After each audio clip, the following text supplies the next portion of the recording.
What up, everybody out there on YouTube? It is December 6th. It's 2013.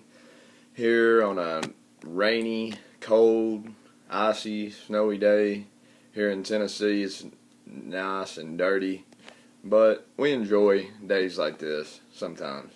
Today I wanted to do a video talking just something I seen on Twitter, that it's been 80 years since the prohibition of alcohol was repealed, and just thinking on prohibition in general and prohibition in today's terms in 2013 and what it does.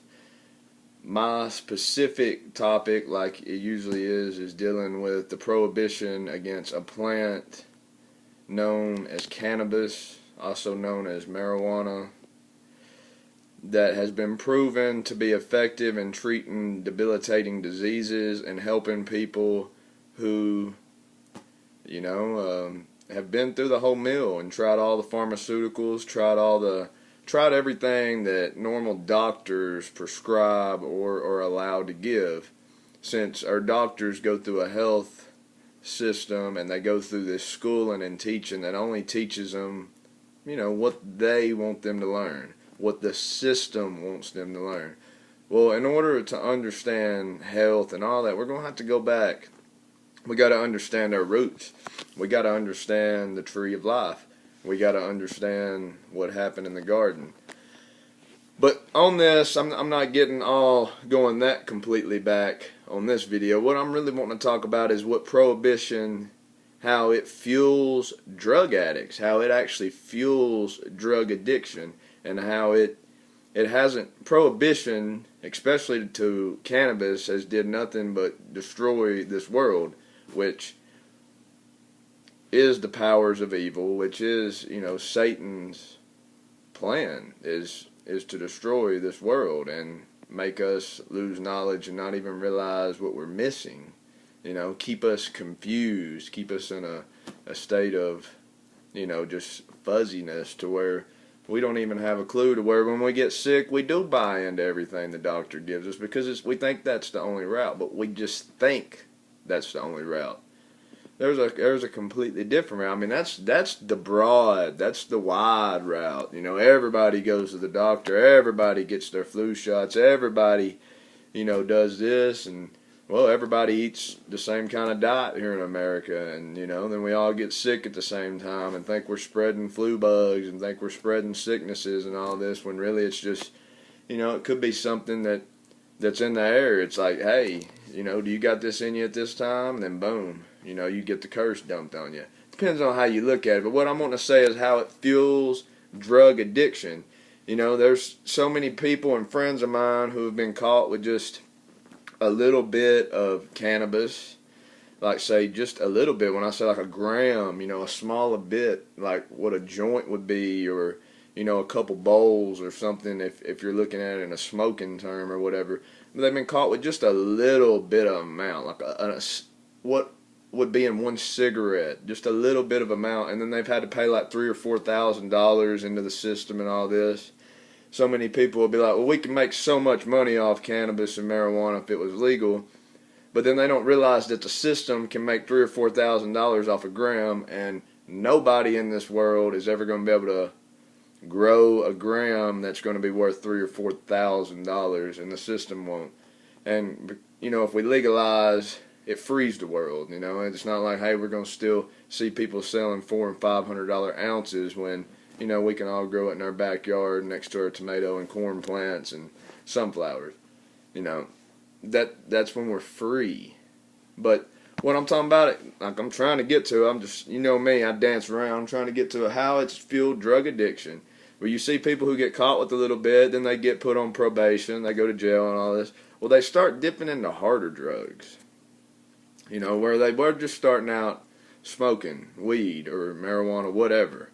And now they've been caught with just a little bit, and now they've been thrown into jail, and they're on probation, and they're getting drug tested every month.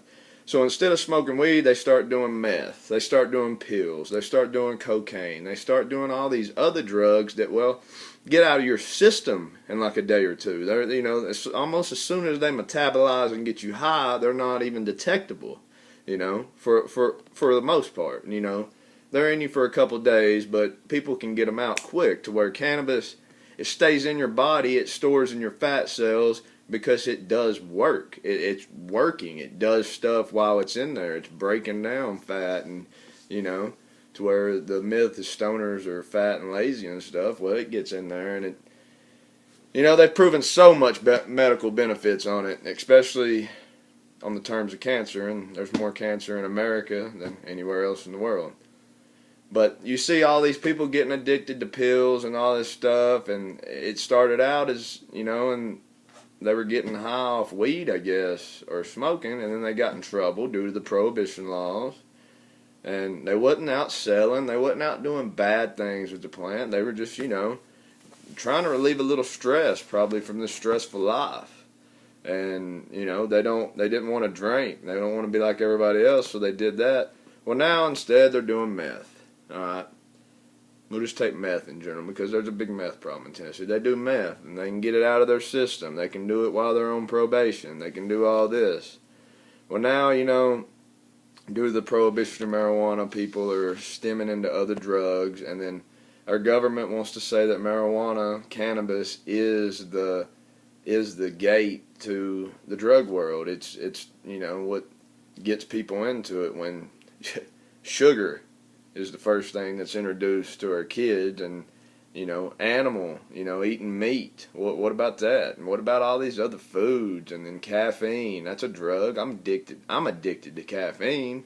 So, I mean, that's a drug. You don't have it, you have withdrawal symptoms, you know. You don't really have that with cannabis, you know. Then that's what they do know.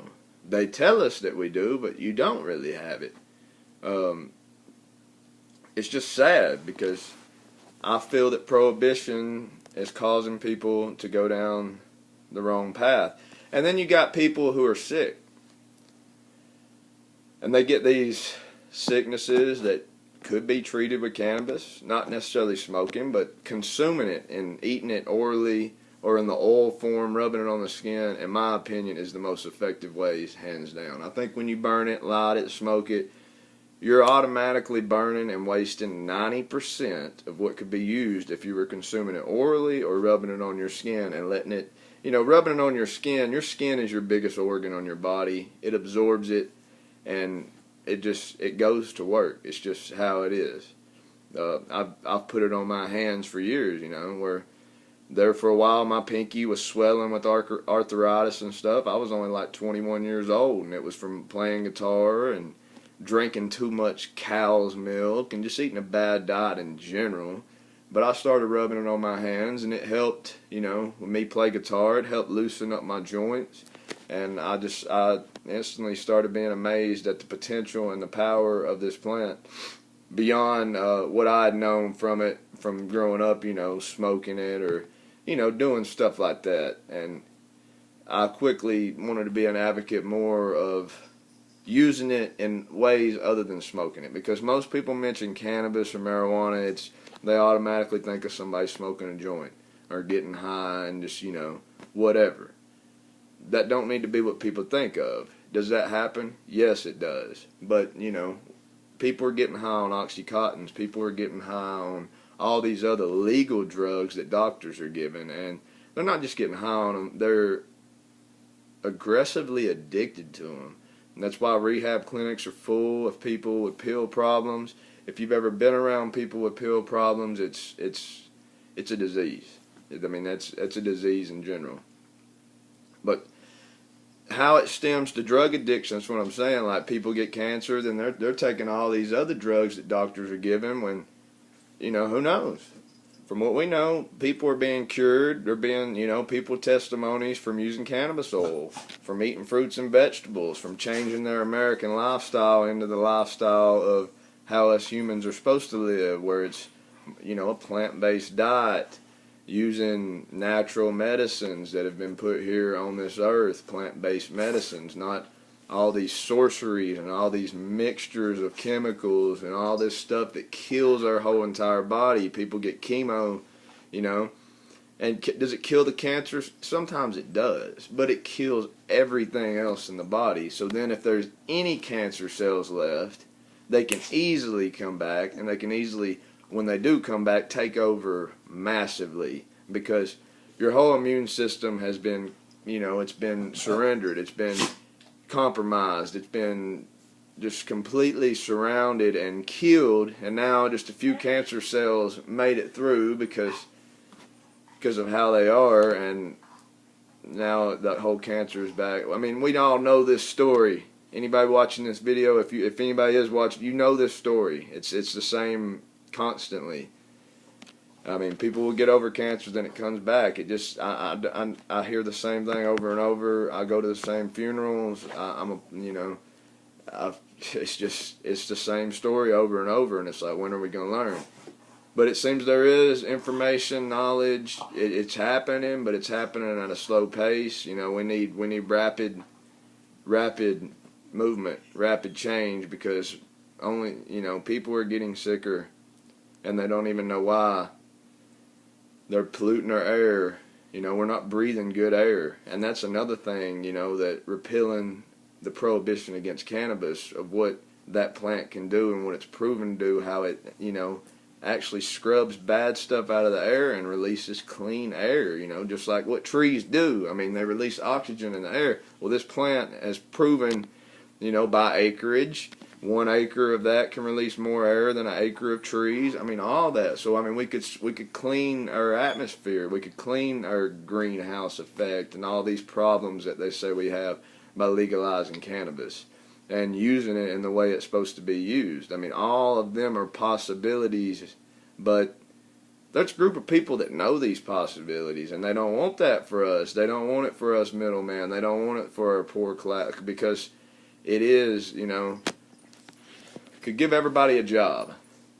Repealing the prohibition and allowing us to use that plant, whether it be for medicine, whether it be for fuel. We could fuel our cars, we could fuel our houses. I mean, we could do everything from hemp. We can make clothes for people. Where there's people naked, we could be making clothes for people. People are starving to death. The hemp seed has all the omega-3s, 6s, essential fatty acids. It's got everything essential in order to live in. And it's got it in the closest form to what our body needs. And according to some health reports, it's exactly what our body needs and could be missing, which could be part of our missing link. It might not, people talk about medical cannabis and marijuana and stuff, but maybe we need to talk about the seed more and the possibilities of eating that or making milk out of it or consuming the seed, because it's possibly the most powerful part, and it don't get you high. I mean, it feeds your body massive amounts of nutrition that other foods aren't giving you, especially dead animal products, cooked foods that have no nutritional value in it. They just has a taste from all these chemicals and dyes they throw in it. You take the cannabis seed, we can do so much possibilities with that plant, but it ain't happening. And instead, we have prohibition against it, which promotes drug addiction, which promotes cancer, which promotes illness, which promotes, us being divided people. It promotes confusion. It promotes violence. I mean, repealing the laws and the prohibition against this plant it changes the way we live. And the people who hold these laws in place, they have to realize this. They think there's no medical value to it. I mean, it's just silly. Something that produces oxygen, something essential to living, then produces it more than trees, like per acreage, and they think it has no medical value. Well, I mean, maybe you should be sent into space, since breathing it important. Maybe you should be sent somewhere where there is no oxygen. Why don't you go live there? Because here where I live, we have to have it to live. I mean, we are breatharians. We must breathe, and it's something we forgot how to do. I'm out on this video. Peace and love to everybody. If you're watching this, I thank you. Any opinions, comments, I like to discuss it. I'm for the freedom. I'm for the jubilation, liberation of the cannabis plant, and trying to bring peace back to this world. And I want to help. Thank you. Peace and love.